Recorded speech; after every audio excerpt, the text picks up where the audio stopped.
جعفر بن عمرو اپنے باپ سے روایت کرتے ہیں کہ میں نے رسول اللہ صلی اللہ علیہ وسلم کو اپنے عمامے اور موزوں پر مسح کرتے دیکھا۔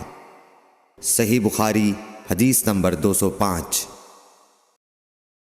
مغیرہ فرماتے ہیں کہ میں ایک سفر میں رسول کریم صلی اللہ علیہ وسلم کے ساتھ تھا تو میں نے چاہا کہ وضو کرتے وقت آپ کے موزے اتار ڈالوں۔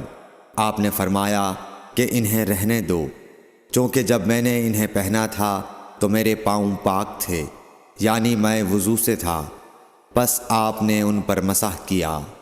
صحیح بخاری حدیث نمبر 206۔